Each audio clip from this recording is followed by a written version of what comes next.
políticos aí, não tem? Só que o povo está dizendo que eles não nos representam. Então alguma coisa está errada e que a gente precisa descobrir o que é para corrigir. Uma outra coisa que eles disseram assim: nós queremos participar. Nós queremos participar. Então parece que o sistema político que tem aí, né, não abre brecha, não oferece oportunidade do povo participar. As coisas vêm decididas de cima para baixo, não se consulta a população e vem tudo pronto. Quando vem, né? Quando o povo espera a vida toda e não vem. Que são os direitos da população. E esses direitos vêm de onde? O que nos garante o direito? Quando o povo reivindica moradia, transporte melhor, de qualidade, mais barato, né, em maior quantidade, né, um trânsito melhor planejado, um trânsito melhor controlado, ou então uma melhor saúde, né, um melhor posto de saúde, um melhor hospital, remédios acessíveis, ou de graça, ou mais barato, uma escola de qualidade para os filhos. Por que o povo tem direito a tudo isso? Tem? Por que será que tem? Por quê? Porque paga imposto, né? Todo mundo paga imposto? Paga? Essa menina paga imposto? Hein? Paga? Mas como? Que imposto? Hein? Tudo que a gente consome. Portanto, a gente paga imposto quando tem propriedade, né? Quando tem uma casa, ou tem um apartamento, ou tem um terreninho ainda para construir, né? Paga-se imposto para garantir a propriedade daquele bem, né? Todo ano que ele tem propriedade, ou de uma casa, um apartamento, ou um terreno, né? Vem o boleto para a pessoa pagar o imposto, né? Além disso, isso é o imposto direto, é o imposto sobre a propriedade. Tem propriedade, tem que pagar imposto. Esse chama-se imposto direto. É o imposto mais justo, porque só quem paga por ele é quem tem propriedade. Mas tem, a maioria dos impostos são impostos indiretos. O que é o imposto indireto? Você nem sabe o que está pagando. Está embutido no preço das coisas. Em tudo, o feijão que você come está lá embutido, o arroz que você come, né, o ovo que você come, a camiseta que você compra, né, o tênis que você compra, ou a sandália que você compra, o vestido que você compra, tudo, o cafezinho que você toma, o pão que você come todo dia, está embutido sem que você saiba impostos, mais de um. E para onde vão esses impostos? Para onde vão esses impostos? Quem recolhe esses impostos? O governo. Vai para onde? Posto mensalões. Vai para onde? Vai para onde? Para o bolso dos governantes? Será que vai tudo para o bolso dos governantes? Tudo. Nem o centavo fica? Não, fica, né? E eles de forma gatuna, 90% escondida, alguns, né? Não vamos generalizar. Senão a gente nega, está sendo injusto, né? Assim como tem jogador de futebol, né, legal, né, competente, ou então honesto, né? Também tem médico legal, competente, desonesto, professor, economista, né? Tem tudo de bom e de ruim em todos os lugares, não tem? Em todas as profissões, não tem? A mesma coisa para os políticos. Senão, a gente está sendo injusto. Se a gente generaliza que todo mundo é ruim, está sendo injusto. Ou se a gente generaliza que está todo mundo bom também está sendo injusto. Porque tem maus e bons. E na política, o que é mais grave é que eles existem para servir ao povo, né? Não existe político para ser uma profissão. Política não é uma profissão, não. Profissão é aquela que você estuda, né? Se prepara para exercer uma atividade e vai trabalhar como profissional. Hein? Ou aprende a profissão na prática, né? E vai prestar serviço e ganha por esse serviço. O político, ele é eleito, o povo escolhe em quem votar, não é? E esse político vai representar os interesses dos eleitores, não só dos eleitores, mas da sociedade como um todo, não é isso? Ele não vai trabalhar só pelos eleitores dele, porque ele nem sabe quem são todos os seus eleitores. São muitos milhares de votos para poder você se eleger, deputado, prefeito, vereador, presidente da República, precisa mais, né? Então, o político, ele não é um profissional, ele é um funcionário público. Parece estranho, né? Mas ele ganha, ele foi eleito pelo voto popular, né? E ele se dedica a representar os cidadãos, as cidadãs, né? Daquilo que é do interesse dos cidadãos e das cidadãs.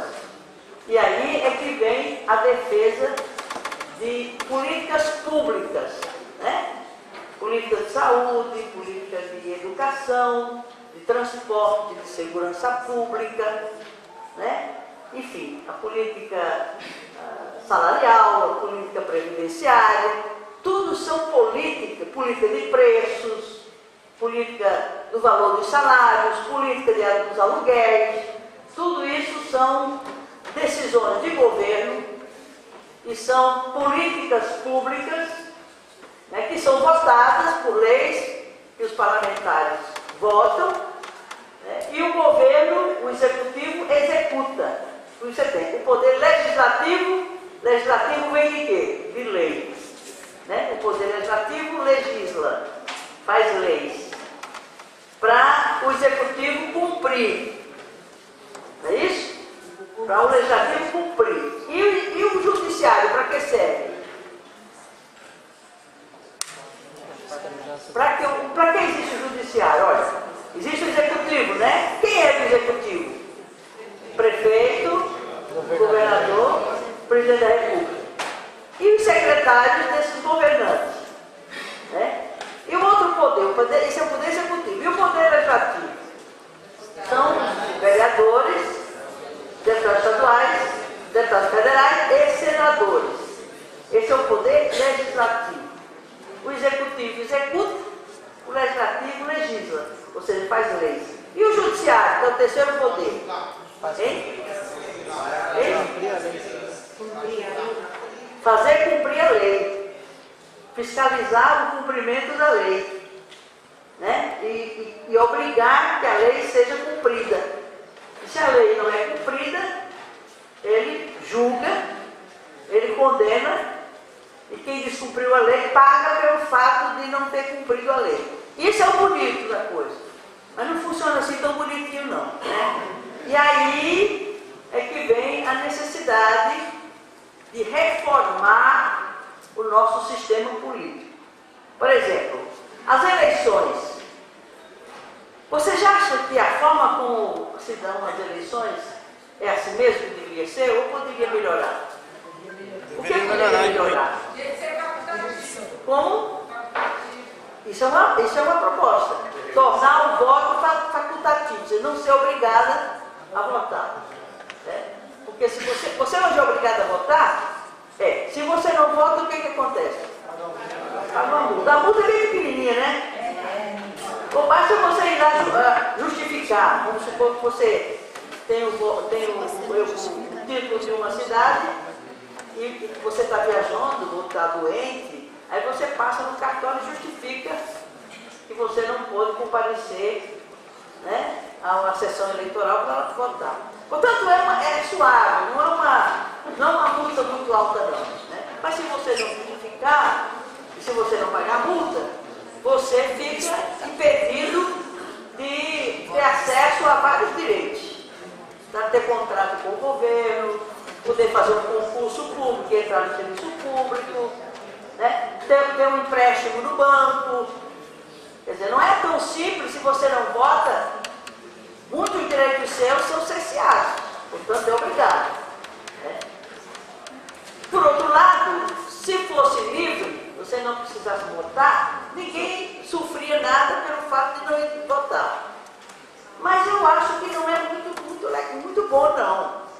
Porque o voto, ir para casa, primeiro fazer uma avaliação pelos programas que a gente vê, pelas conversas que a gente escuta, pelos debates que a gente assiste.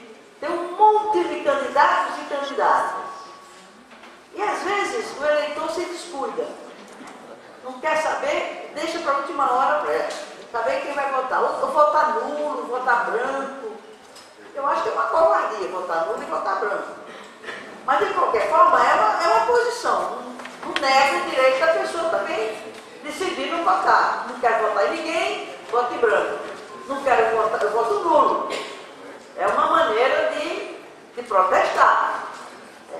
Mas o legal mesmo, o bom mesmo, o correto, do ponto de vista do interesse público, não é o meu interesse. É o interesse de todos e todas, da sociedade. É você ter cuidado, é ano eleitoral, vamos saber da história dos candidatos. Não basta ser bonito, jovem, ter um discurso legal. A gente já tem experiência de gente bonita, jovem, com discurso legal e deu um resultado triste, né? Será que vocês lembram de algum caso? Você lembra de algum? Não. Que caso é esse? Tá lá, o Collor. Tem vários, né? Mas assim, o que mais ficou evidente, o que deu um rolo danado, Collor, não é? Bonitão, bonito, jovem, atleta, que falava dos camisados e dos pés descalços. Lembra? Eu vou ser o governante dos descalços e dos descamisados. Quando chegou lá, os calçados e as camisas ficou tudo para ele. Né? E deixou todo mundo descamisado e descalço. Ficou uma roubalheira só. Mas não é só ele que roubou não, né? Tem muita gente roubando por aí ainda hoje. Bom, mas o que eu estava falando é que é muita responsabilidade. A gente reclama muito dos políticos, né? De quem a gente votou, quem se elegeu, ou mesmo que a gente não votou e se elegeu. A gente queima direto os políticos. E a gente até gostaria que não tivesse político e não tivesse conversa. Mas aí seria uma ditadura, aí é ruim. A gente já teve governo que não tinha representantes, né? Não tinha eleições. Tinha um imperador, alguém dando ordem, e se não cumprisse, ele ia lá, prendia, matava, torturava, subia, quem fizesse alguma oposição a ele. Aí não é legal. Não é legal mesmo uma sociedade democrática, com liberdade de você dizer o que você pensa, com liberdade de você ir e vir, com liberdade de você se organizar. Naquele tempo, no passado, na ditadura, quem é que a gente conseguia reunir tanta gente numa sala e alguém falar e eu ser ouvido? Se a gente corresse o risco de fazer isso, tinha um olheiro lá no fundo para depois dedar se por acaso ele achou que a gente olhou para ele de cara meio feia. Ou estava falando mal do governo. Aí não serve. Não vê como é que está acontecendo no Egito? Não estão acompanhando? No Egito? O massacre que está acontecendo lá? Né? Do governante mandando massacrar o povo? Isso é ditadura. E a gente já passou por isso. Tem gente desaparecida no Brasil que nunca mais apareceu. Tem quase 200 pessoas no Brasil que passou por isso e não apareceu mais. Sumiram. Outros foram estuprados, outros foram torturados barbaramente, outros foram mortos. Isso é um regime, e não é democrático, é um regime ditatorial. É ditadura, pelo amor de Deus. Nem pensemos nisso. A pior democracia é melhor do que a melhor ditadura. A pior democracia é melhor do que a pior ditadura. Porque a gente quer ter liberdade, não é isso? Então, nesse sentido, é importante votar.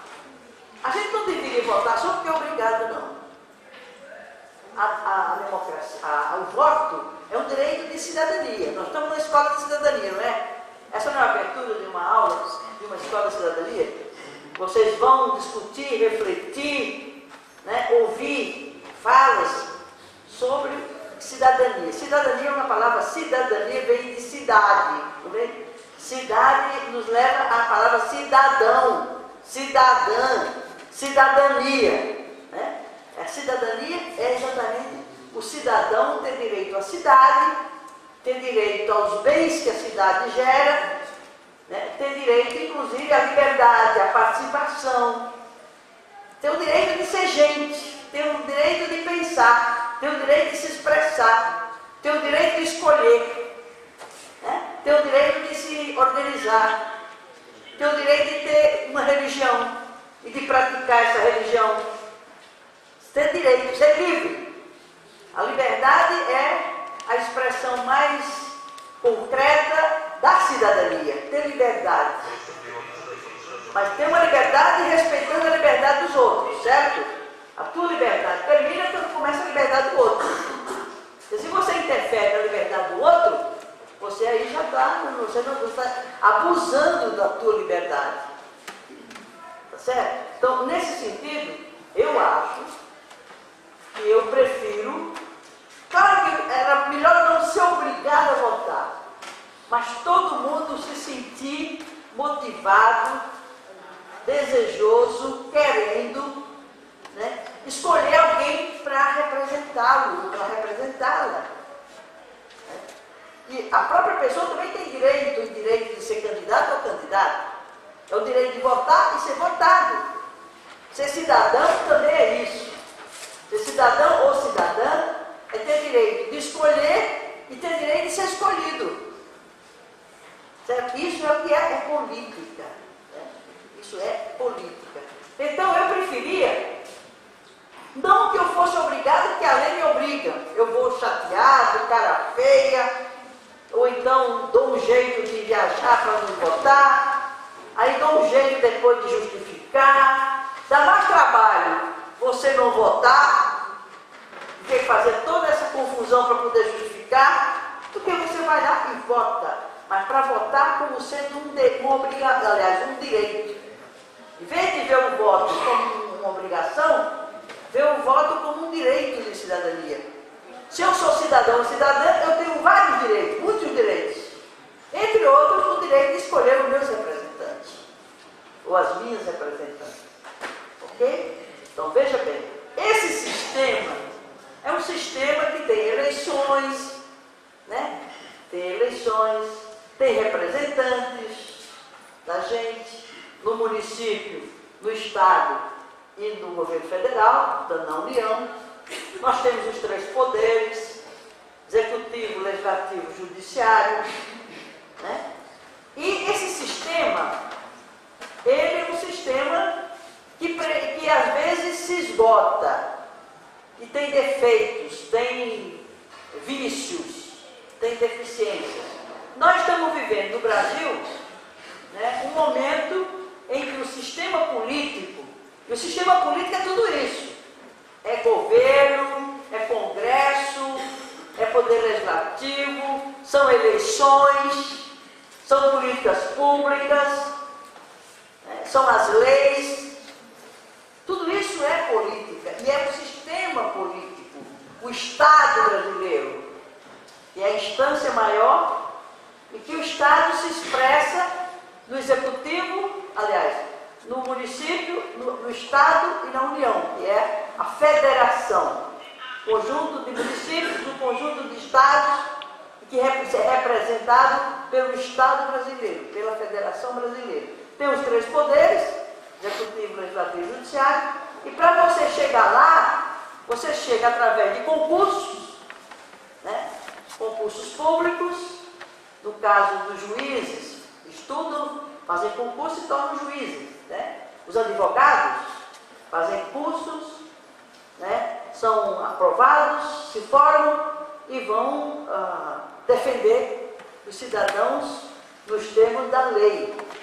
E o representante do povo faz leis para garantir os direitos dos cidadãos e cidadãs e para representar os interesses desses cidadãos e dessas cidadãs.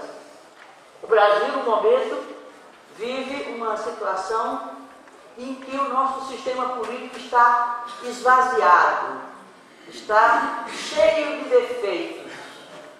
E mais, para você ser candidato ou candidata, você tem que ser filiado a partidos, não é? Você tem vários partidos. Numa sociedade democrática, você tem o pluripartidarismo. Tem países que só tem 2 partidos. Estados Unidos tem 2 grandes partidos, é um bipartidarismo. O Brasil já foi assim. Já teve o MDB e a Arena, na época do ditador, na época da ditadura. Não é bom só ter 2 partidos. Porque partido, já a palavra já diz, partido é parte. Parte. A sociedade não é plural. Tem negro, tem branco, tem índio, tem mulher, tem homem, tem jovem, tem negro. Não é diverso. É baixinho, é alto. É de um estado, é de outro. Né? Tem um modo de viver, tem valores diferentes, tem um modo de vida diferente. Portanto, nós somos uma sociedade plural. Nós somos diferentes. Né? Nós somos iguais em direitos, iguais em deveres, iguais em dignidade. Né? O ser humano, né, tem direito à dignidade, ao respeito, tem direito à cidadania, tem o direito de ter direitos. Ser cidadão é ter direito a ter direitos, ter acesso a direitos. Tem deveres também, né? Você viver em sociedade em harmonia, em equilíbrio, você também tem que cumprir normas, regras, leis, que organizam a vida em sociedade. Assim como nós somos uma sociedade plural, diversa, tem pobres, tem ricos, tem médios, tem comerciantes, tem industriais, tem trabalhadores, operários, operárias, né? Tem agricultores, tem, portanto, uma diversidade grande. Por isso que o sistema político engendrou, criou uma forma de se representar os diferentes segmentos da sociedade através de partidos, partidos políticos. E aí, para você, né, fazer militância política para um plano institucional, tudo bem. Quando vocês estão numa comunidade de base, numa associação de moradores, ou num sindicato de trabalhadores, né, vocês estão fazendo política. Né? Estão fazendo política, lutando por uma saúde de melhor qualidade, lutando pelo direito à moradia, lutando por segurança, né? Lutando por trabalho, né? Lutando por uma educação de qualidade, lutando por creche para seus filhos e suas filhas, lutando por uma previdência quando você adoeceu, você se aposentar, ter garantida a sua sobrevivência, porque você contribuiu num sistema de previdência. Né? Então, você também, no plano da política, você também tem que ter a possibilidade de escolher seus representantes e de ser escolhido pelos seus representantes, e poder ser escolhido para representar. E para isso tem que se filiar a partidos. Para você lutar por direitos de cidadania, saúde, educação, saneamento básico, segurança, transporte, etc., etc., você se organiza para lutar por esses direitos. Isso você está fazendo política. Política geral, na sociedade por direitos. Agora, quando você quer fazer a política institucional, no plano do poder político, né? No plano do poder político, aí você precisa estar filiado a um partido, né? Para construir um projeto político, um projeto de cidade, um projeto de Estado, um projeto de nação. Aí você tem diferentes partidos políticos. E no caso, você se filia para exatamente defender esse projeto que esse partido representa. Por isso você tem diversos partidos representando diversos segmentos da sociedade. Certo? E nesse sentido, é que a gente está analisando, e a sociedade está percebendo, que o nosso sistema político está falho. Primeiro, o poder para representar já não representa mais devidamente. Ele tem críticas. Eu não me sinto representado pelos representantes. Portanto, há um fosso, há um abismo entre o representante e o representado. Né? Eu não me reconheço no meu representante. Esse é um problema. É um problema. Por outro lado, você tem a relação entre o poder executivo e o poder legislativo também cheio de falhas. Há uma dependência de um poder para o outro, a dominação de um poder pelo outro poder, né? A interferência de um poder em relação ao outro, quando num Estado, né, os poderes devem funcionar harmonicamente, equilibradamente, sem um entrar na seara do outro. Quem legisla, legisla, representa, quem executa, executa, e quem é o Poder Judiciário garante o cumprimento da legislação e pune quem descumprir as normas, as leis e as regras que são votadas e decididas, pelo menos pela maioria dos que estão nos espaços de poder. Esse espaço de poder é o que a gente chama de espaço institucional de poder, ou seja, na Câmara Municipal, como vereador, vereadora, nas Assembleias Legislativas, como deputado estadual, deputado estadual, na Câmara Federal, como deputado federal, no Senado, como senador representando os estados, né? E aí está se vendo que as coisas não vão bem. Por exemplo, as pessoas precisam de muito dinheiro para se eleger, né? Compram votos com dinheiro. Tem gente que se elege à base de muito dinheiro. Quando o dinheiro é dele mesmo, vá lá. Mas mesmo assim está errado. Você não pode comprar voto de ninguém. Voto não se compra nem se vende. Voto não se compra nem se vende. E num sistema defeituoso como o nosso, os votos são comprados. Quanto mais dinheiro você tiver, mais votos você compra. Consequentemente, você se elege sem ficar devendo nada a ninguém, a não ser aquele que recebeu dinheiro de alguém, e muito dinheiro, para poder garantir sua eleição. E aí você fica devedor desse. É o caso das empreiteiras que gastam milhões e milhões para eleger determinadas pessoas. Ou então os banqueiros, que dão muito dinheiro para eleger, né, certos candidatos. Ou então as igrejas. Tem igreja que escolhe seus candidatos e vota, trabalha por ele, junta dinheiro para eleger.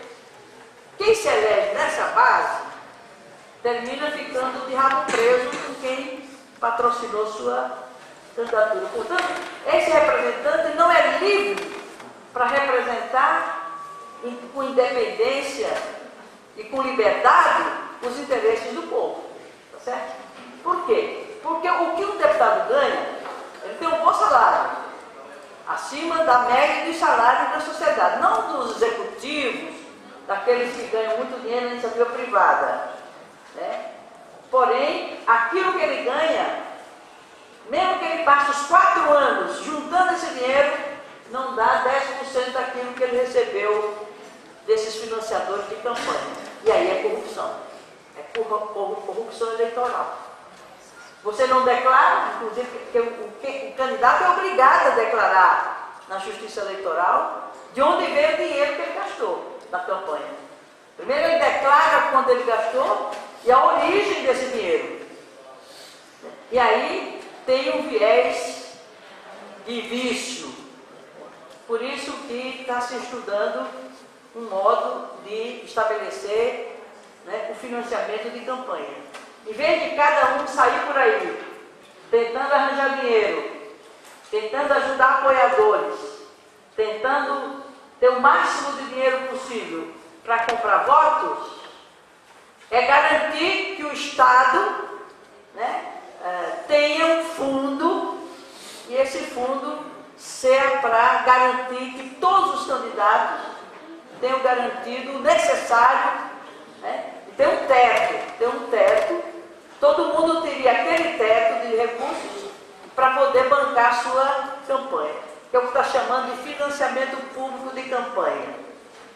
Em vez de ter financiamento, hoje tem o financiamento público e tem o financiamento privado. Tem gente que não sabe disso. Quando se fala, não, vamos adotar na reforma política o financiamento público exclusivo. Né? Não poder juntar, ter financiamento público e ter financiamento privado. De empresa, de empreiteira, de banco, etc. Mas aí o problema é que o povo não sabe que já tem dinheiro público no jogo, na jogada. Por exemplo, diz assim, o horário eleitoral gratuito. Aparece os candidatos, tudo enfeitado, com um discurso ensaiado, né? Com uma imagem que quando ele tinha 20 anos atrás, aí aparece, ouvi, ele não, se você vê ele na rua, você não reconhece. De tão diferente que aquela cara que aparece na televisão. Porque hoje tem todos os modos de melhorar a cara do sujeito ou da sujeita. Né? Aí engana o povo. Um discurso ensaiado, um discurso bonito, aquele tempo de televisão e de rádio, tem uns que tem mais do que outros. Né?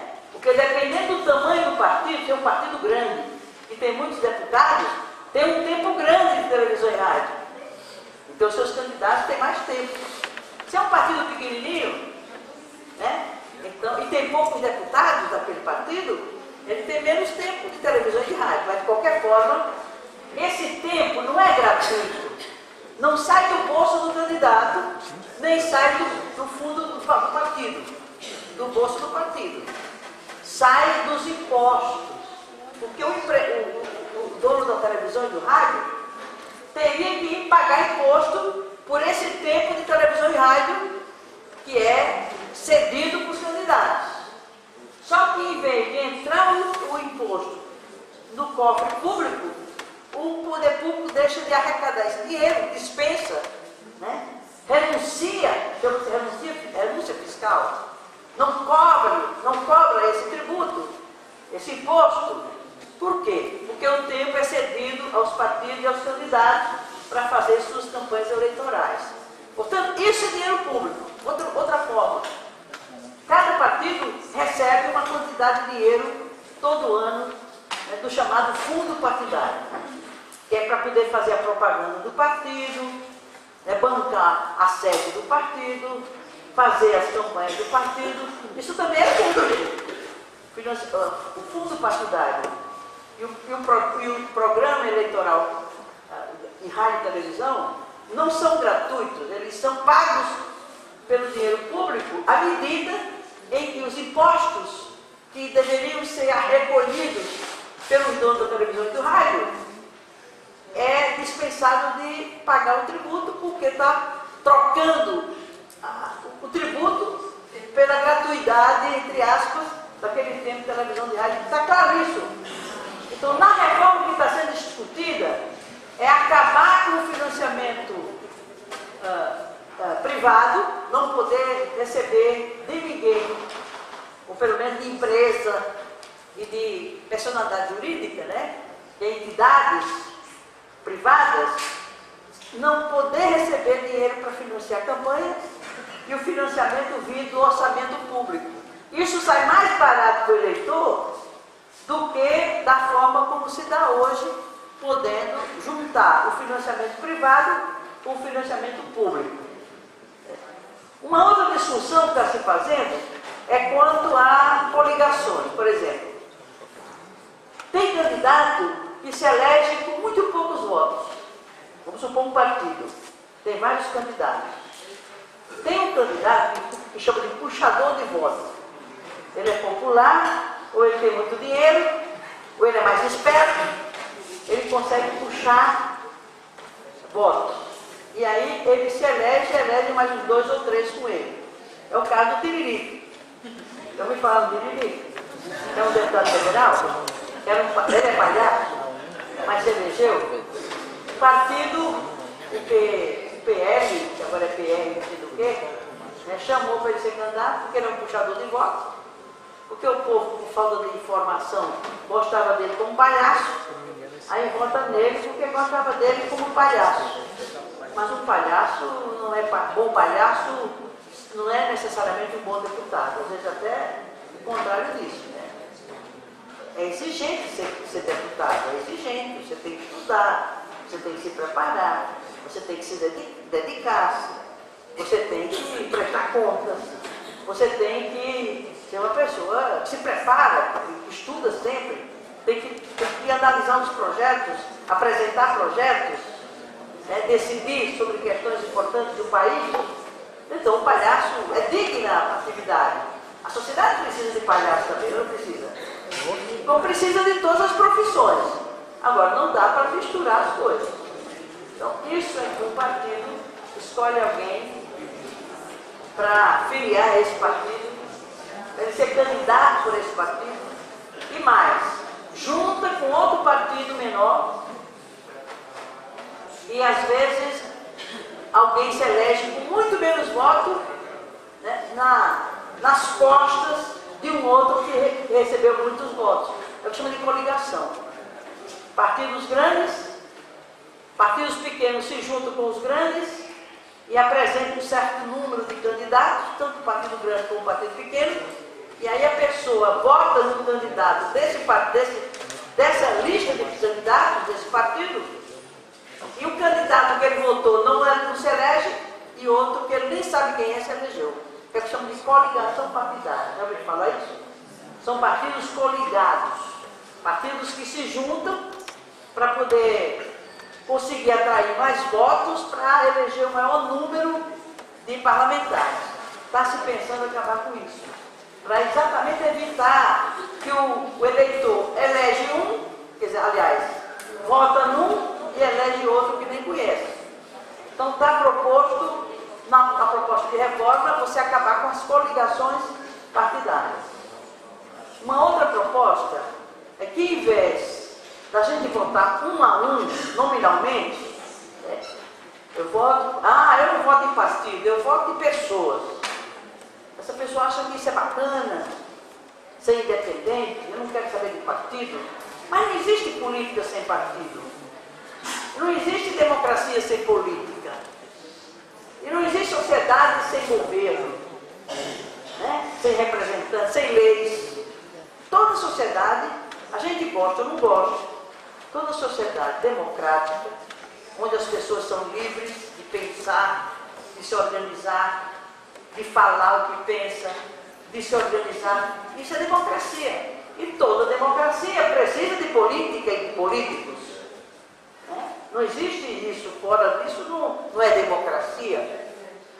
E, portanto, temos que ver a melhor forma de ter uma democracia de fato representativa, com partidos legítimos. A gente sabe qual é o projeto desse partido, quais são os seus compromissos, né? Para que ele existe, para que ele veio, né? Ele defende que bandeiras, que causas. Portanto, é importante que o partido, essa história de dizer, não, eu voto em pessoa, não voto em partido, está errado, é atraso. Por isso, há uma proposta de se votar não um a um. Eu voto em fulano, não quero nem saber de que partido é. Aí vota para vereador num partido, vota para prefeito no outro partido, na outra eleição que tem deputado estadual, federal, governador e presidente, vota cada um num partido. Isso é a negação dos partidos como instrumentos de disputa de poder e de exercício legítimo do poder, representando os cidadãos de uma determinada sociedade. E aí a proposta já falei, em vez de a gente votar, eu voto em fulano, eu voto naquele partido que tem aquele programa, que tem aqueles projetos, que tem aqueles compromissos e apresenta uma lista de candidatos ou candidatas. E aí, em vez de você votar num candidato do partido, outro candidato do outro partido, você escolhe aquele partido, aquele projeto, aquele programa, aqueles compromissos Aí você bota na lista toda. Vem você, indivíduo, você escolhe uma lista, portanto, escolhe uma lista partidária. E tem mais. Nós, mulheres, somos poucas nos espaços de poder, ou não? Na Câmara, são 513 deputados, nós somos só 45 mulheres. Portanto, menos de 9%. E na sociedade, quantas nós somos? Nós mulheres somos quantas na sociedade, proporcionalmente? Somos mais ou menos que os homens? É a maioria, É a maioria? e a mãe dos outros. E a mãe dos outros que restou. Né? Somos 52% e somos 52% dos eleitores. E somos mãe nós parimos os outros 48. Não é verdade? Portanto, nós somos 100%, ou não? Somos 100%, é verdade?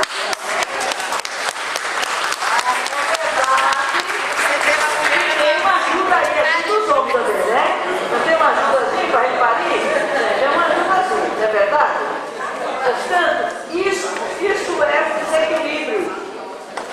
Se nós somos 52, devemos ter pelo menos 50%.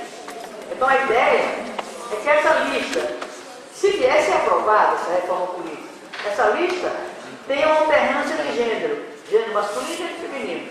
Então tem um candidato homem, candidato mulher, candidato homem, candidato mulher, candidato homem, candidato mulher, que é o que é em muitos países aí, inclusive países aqui perto, Argentina, Uruguai, Paraguai, Chile, México, os países aqui da América Latina, da América do Sul. Portanto, nós temos que corrigir essas distorções de representação. Isso é o defeito do nosso sistema representativo. Por exemplo, índio. Tudo bem, são poucos os índios comparados com as outras raças. Mas não tem um índio no Congresso. Já teve no passado. Né? E o Juruna, lembra? O Juruna, que ele andava com um gravador, porque quando ele falava com alguém, gravava tudo que alguém falava. Hoje não tem mais nenhum índio. Está certo isso? Negro. Negro é quase a mesma coisa das mulheres. 48%, ou quase 50%, são afrodescendentes. Se não são negros, são filhos de negros, são afrodescendentes. E a beleza do Brasil é essa diversidade de raças. Né? É bonito o negro, a negra. A gente acha feio porque tem preconceito. É cultural. Mas é bonito. O amarelo, né? O chinês, né? O asiático, de um modo geral. Né? O japonês, o chinês, né? O coreano, o indiano. São raças. Deus fez a gente diferente. Até irmãos é tudo diferente. Não é diferente só de cabeça, é diferente também da forma de ser, físico. Então, nós estamos estudando de ter votação, não um a um, eu escolho fulano de um partido, o outro de outro, de outro, não.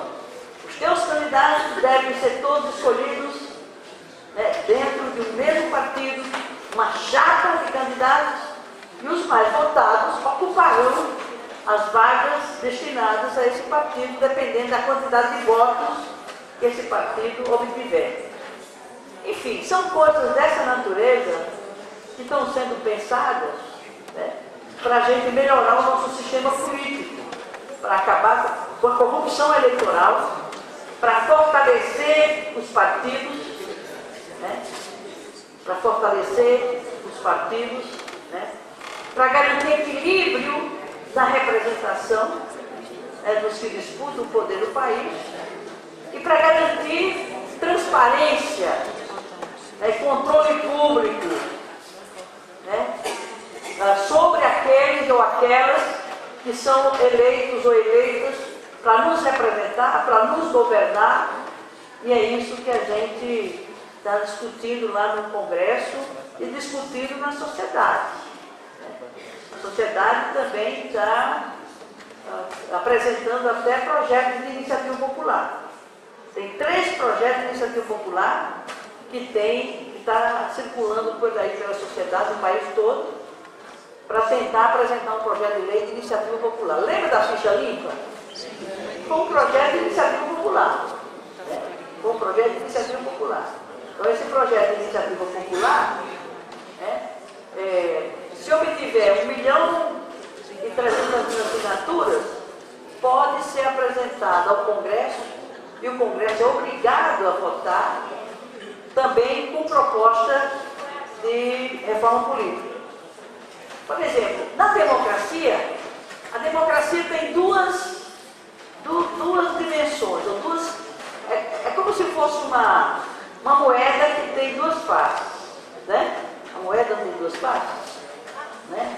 Quer dizer, uma medalha não tem duas faces. A democracia também tem duas partes, que é a democracia representativa, que é essa democracia que a gente elege e a pessoa nos representa, seja no Congresso, seja nos governos, e tem a democracia direta, a democracia participativa. Qual é a democracia? Como é essa democracia participativa? É plebiscito, referendo e projeto de lei de iniciativa popular. Por exemplo, ficha limpa foi o exercício de democracia direta. Ficha limpa foi uma iniciativa popular, um projeto de lei de iniciativa popular, que atingiu um limite legal de assinaturas de eleitores, foi para o Congresso verificou se esses nomes eram mesmo, conferiam mesmo com eleitores, e foi discutido e foi votado nas duas casas, na Câmara e no Senado, e hoje é uma obrigação, né, de você, se for flagrado, né, com desvios do ponto de vista ético, de ficha suja, você não consegue chegar ao final da campanha, você é impedido de se eleger, ou até você, mesmo chegando a se eleger, você depois é cassado por ter ficado comprovado que você é ficha suja. Você passa por um processo. A Constituição de 88 prevê esses mecanismos de democracia direta, que é o plebiscito, o referendo e projeto de lei de iniciativa popular, que no Brasil raramente é usado. Nos outros países é uma praxe. Por exemplo, sempre que tem uma eleição, os eleitores são consultados sobre determinadas questões. Por exemplo, quando Obama foi eleito a primeira vez e a segunda vez, e não é só o Obama, nos Estados Unidos, em países da Europa, em outros países, até asiáticos, usam a democracia direta para consultar os cidadãos que vão votar, escolher o presidente, ou escolher o governador, ou escolher o prefeito, ao mesmo tempo consulta sobre questões de interesse nacional, ou de interesse estadual, ou de interesse municipal. Por exemplo, se o Brasil tivesse democracia direta, democracia participativa, o governo não poderia decidir em contratar uma obra sem antes fazer uma consulta popular para saber se essa obra, o povo concorda que essa obra seja construída. Porque a construção de uma obra, ela é paga com o dinheiro do povo. E o povo deveria ser consultado sobre qualquer investimento que o governo faça, né? E tem que ter uma prioridade sem antes consultar o povo. Isso deveria ser feito através de plebiscito e de referendo. Referendo é quando o governo faz uma lei e consulta a sociedade se aceita essa lei. Como lembra do plebiscito, o referendo sobre desarmamento? O Congresso aprovou uma lei determinando o desarmamento, aí fez um referendo para o povo dizer se concordava ou não com aquela lei, né? E manteve e continuou o armamento, quer dizer, o desarmamento não passou, que era o que estava previsto na lei. Isso é um referendo, quer dizer, é uma consulta popular sobre uma lei que o Congresso aprovou. E o plebiscito é uma consulta antes do Congresso votar a lei. Aí o povo quer esse plebiscito, quer essa medida, aí vai para o Congresso transforma isso numa lei. Está claro isso? E a iniciativa popular é o próprio povo encaminhando um projeto de lei subscrito por um certo número de eleitores para garantir a possibilidade desse projeto ser discutido e ser votado e ser aprovado pelo Congresso. Então, na reforma política está tendo uma grande insistência para que a democracia direta passe a conviver e a ser exercitada da mesma forma que uma democracia representativa é exercitada. Ou seja, toda eleição, ou mesmo que não seria eleição, qualquer investimento, por exemplo, o governo não está querendo construir um trem-bala entre o Brasil e o Rio de Janeiro, é uma obra caríssima, é uma obra complicadíssima, que vai comprometer as finanças públicas durante décadas. O governo nem conseguiu ainda licitar, porque não conseguiu ainda quem se interessasse em bancar a construção desse trem-bala. Um governo verdadeiramente democrático nunca decidiria isso sem consultar a população para saber se a maioria concorda ou não. Certo? E outras coisas, por exemplo, as hidrelétricas, que mudam o curso dos rios, né? Que tira os índios e a população ribeirinha. Belo Monte, já ouviu falar em Belo Monte? Que é uma hidrelétrica lá no norte do país, e que vai comprometer o curso do rio Xingu. Como é que é? A transposição do Rio São Francisco é uma obra polêmica. Dizem que é bom no Nordeste, que não tem água, tem seca, mas também corre o risco de secar o rio. O rio está tão assoreado, o rio está tão cheio de entulho, de lixo, do que não presta, né? Ele precisa ser limpo, ele precisa porque está morrendo. O Rio São Francisco e os outros rios do Brasil estão morrendo de poluição, né? Então, ao invés de primeiro revitalizar o rio, torná-lo um rio navegável, ele aí hoje é navegável, daqui a pouco tem trecho do Rio São Francisco que não é mais navegável. O Rio Tietê já foi navegável. E hoje não é mais, porque está todo poluído, todo sujo, todo... Ao invés de se pensar em fazer transferir a água do rio para outra região, ou para mais longe, né? Isso seria uma obra, primeiro corre o risco, é uma obra caríssima, de bilhões e bilhões e bilhões, a ser pago pelo dinheiro público, durante décadas. Além disso, o risco que isso representa para a própria sobrevivência do rio. O rio pode... Por exemplo, obras como essa, jamais um governante poderia decidir de fazer sem antes consultar a cidadania, os cidadãos, né? Quem é o dono da nação, é o povo. E em relação aos grandes estádios em vista da Copa, não Mesma coisa. Gastaram-se 33 bilhões para fazer a Copa da Federação. Então a ira da meninada que foi para a rua, a revolta, não só da meninada, mas da sociedade de modo geral, e que explodiu naquela manifestação de rua, foi isso. Enquanto o povo está nas filas, ou as pessoas esperando meses e meses por um exame, e se é uma doença feia, se é uma doença grave, né? Se fizesse o exame naquele momento, poderia até salvar essa vida, mas vai esperar meses, se não vamos fazer um exame mais caro, mais complicado, a pessoa já agravou, o quadro agravou, perdeu a oportunidade de recuperar a saúde. Aí, enquanto se tem uma saúde de péssima qualidade, enquanto a segurança pública está essa horror que está aí, ninguém consegue sair à noite com garantia que vai voltar, né, sem ser socorrido, né? A violência na cidade, o trânsito horroroso, né? O preço das tarifas, né? O serviço de saúde, as escolas, tudo essa desgraceira, e se gasta 33 bilhões numa Copa, não dá. Agora vai ter a Copa em 2014, Copa Mundial de Futebol, e depois vai ter em 2016 a Olimpíada. Isso é para país rico, para país que já tem os problemas básicos resolvidos, mas uma sociedade que ainda não tem as funções básicas resolvidas, que é saúde, educação, saneamento básico, metade do Brasil ainda o esgoto não é tratado. Sabe o que é isso? O não tratamento do esgoto é doença, é morte antes do tempo, é perda de qualidade de vida.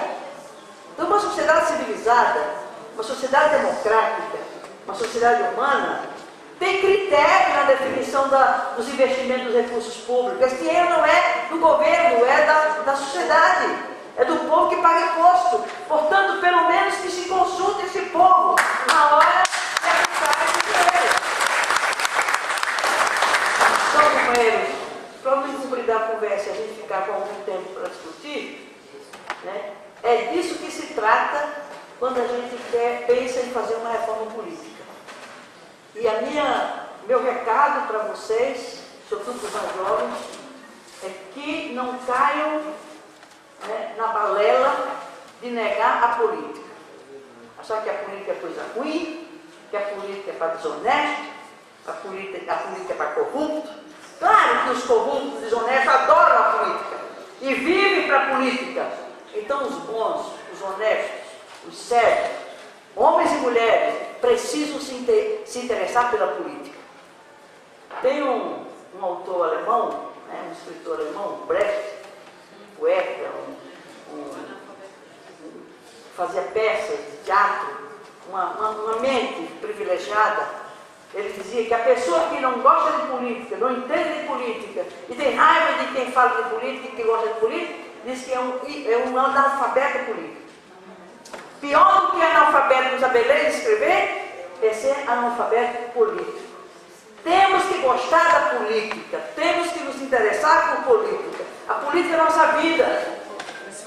Quando você entra no ônibus, superlotado, as mulheres sendo abusadas dentro desses ônibus, desrespeitadas, molestadas dentro dos ônibus, pagando uma tarifa cara, esperando horas e horas que passe o ônibus, quando passa superlotado. Isso, se você não discute isso, e se você não reage a isso, você é um ignorante político.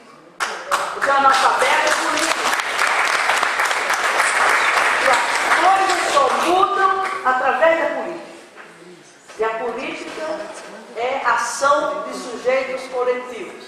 Quem fala isso é uma alemã, filósofa, judia, fugiu do nazismo, foi para Israel, tem até um filme hoje aí no mercado de cinemas, que é a Hannah Arendt.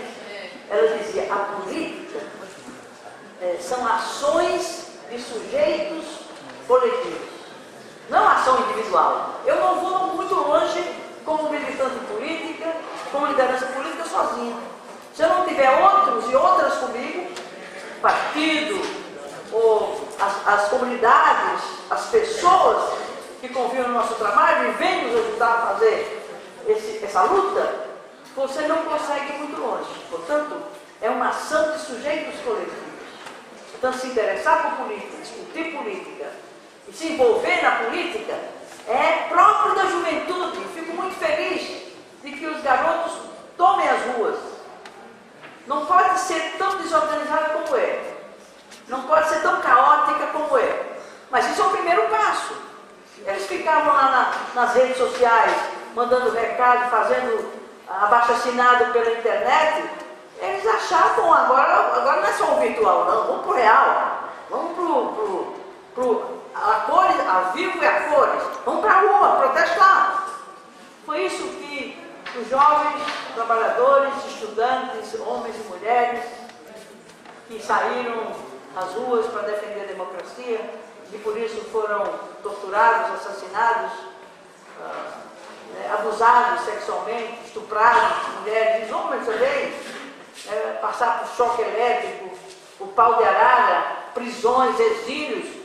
Essa turma pagou por esse preço para que hoje a gente pudesse estar aqui com liberdade falando dessas coisas. E isso é política. É dessas coisas que a gente está tratando, discutindo, interessado para fazer um sistema político que seja um sistema transparente, seja um sistema controlado pela sociedade, um sistema ético, a ética da política, não é a ética na política, é a ética da política. A política tem que ser ética, o político tem que ser ético, não como uma qualidade, uma virtude, mas como uma característica, uma exigência. Por exemplo, quando alguém diz, seu governo teve problema, não foi um bom governo, mas você foi honesta. Eu fico irritada. Eu não quero ser julgada por eu ter sido honesta, meu governo ter sido honesto. Eu quero ser julgada por ter sido um governo correto, um governo competente, um governo que apresentou resultados, melhorou a política de saúde, a política de educação, a política de transporte, as políticas da cidade. Então, gente, sempre ser honesto o político faz. Nenhum ser humano não é uma obrigação, olha, não é virtude. Ser honesto, ser ético, ser sério, né? Não é uma virtude. É um dever, é uma obrigação, é um pressuposto. Numa sociedade onde as pessoas fossem esclarecidas, bem informadas e alfabetizadas politicamente, não elegeriam desonestos. Não aceitariam transigir eticamente. Na vida pessoal, isso é uma questão da vida pessoal de cada um de nós.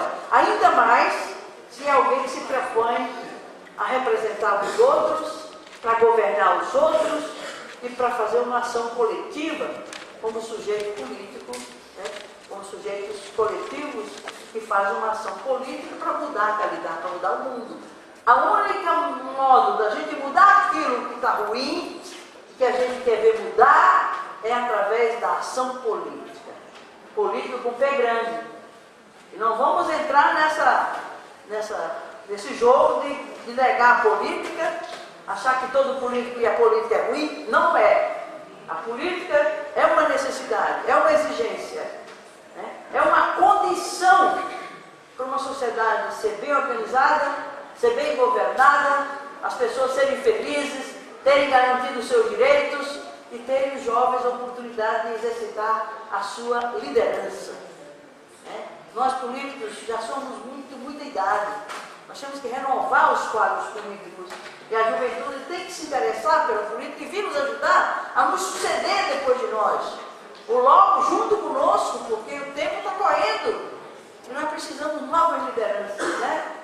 Mas lideranças idealistas, comprometidas com as transformações, não só do teu pedaço, do teu bairro, da tua comunidade religiosa, né? Do teu estado, do teu país, se preocupar com a transformação do mundo. É isso que torna um jovem, né, feliz, né?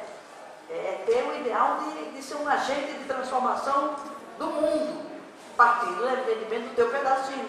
Se você não muda o teu pedacinho, o teu terreiro, como é que você vai mudar um terreiro do outro?